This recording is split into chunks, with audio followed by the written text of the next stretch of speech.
Kali ini kita akan membahas yaitu bagaimana mengenali audiens. Tak ada pembicara, pidato dan public speaker tanpa audiens.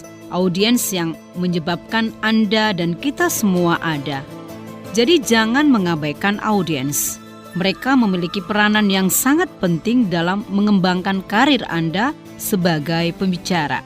Mereka memiliki peran penting dalam meraih kesuksesan, sehingga mengabaikan audiens adalah petaka bagi seorang public speaker.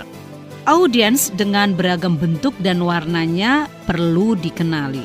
Proses pengenalan itu membutuhkan kejelian dan ketelitian yang mumpuni, agar kita tak salah dalam mengenali, agar tidak keliru dalam menilai sekaligus menempatkan audiens sebagaimana mestinya. Makanya mengenali audiens bukan perkara sederhana. Ia merupakan proses holistik yang membutuhkan kelihayan bagi seorang public speaker yang benar-benar ingin sukses. Anda mungkin pernah dengar pepatah ini, tak kenal maka tak sayang maka tak cinta maka tak rindu maka silakan Anda tambahkan sendiri. Yang jelas, yang ingin saya tekankan adalah urgensi dari sebuah pengenalan. Ia semacam tabir yang menutupi ragam sesuatu. Jika Anda berhasil menyingkapnya, Anda akan menemukan banyak sesuatu yang tidak pernah Anda duga sebelumnya. Apa-apa saja yang harus dikenali dari audiens? Banyak hal yang harus Anda kenali. Jangan sampai Anda rabun atau bahkan buta terhadap audiens. Kebutaan itu fatal, sebab kerap menimbulkan mispersepsi. Bukan saja miss bagi Anda yang berbicara, tetapi juga miss bagi mereka, audiens yang mendengarkan Anda.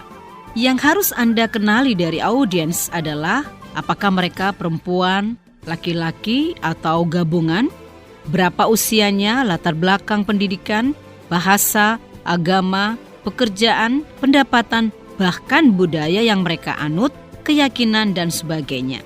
Hal itu penting untuk diketahui agar pendekatan public speaking yang Anda lakukan itu bisa menyentuh beragam model audiens, sehingga Anda akan diterima secara utuh dan sempurna, tidak parsial, atau bahkan Anda tidak diterima oleh siapapun dari mereka.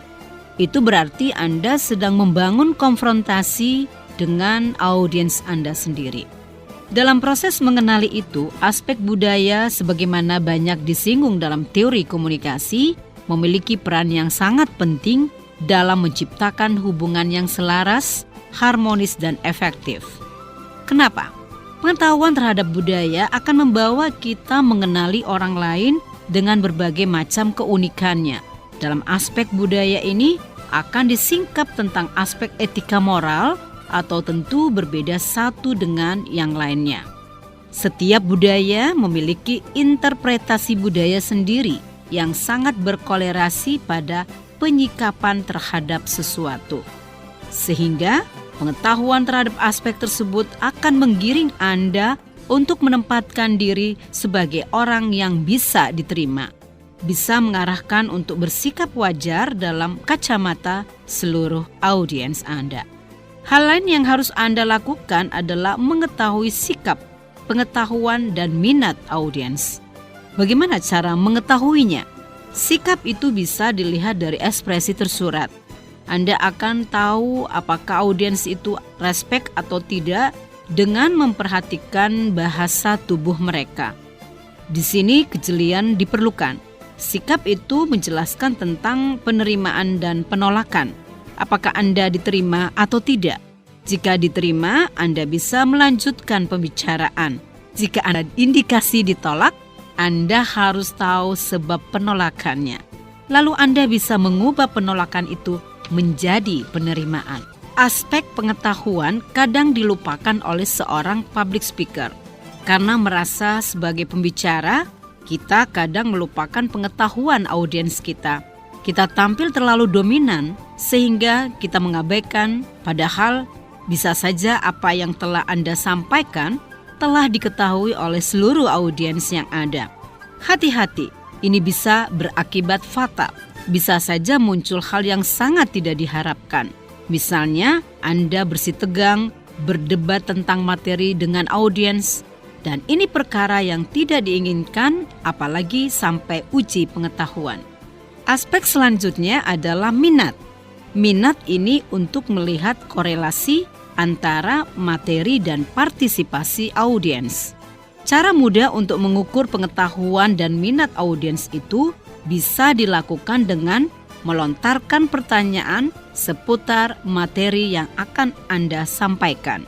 Dengan begitu, Anda juga bisa memerhatikan sikap audiens dari antusiasme yang mereka tunjukkan dari pertanyaan yang Anda ajukan. Karena Anda tidak akan pernah menjadi pembicara, orator, dan public speaker tanpa audiens, maka jangan sesekali mengabaikan audiens Anda. Sukses public speaking menentukan karir dan masa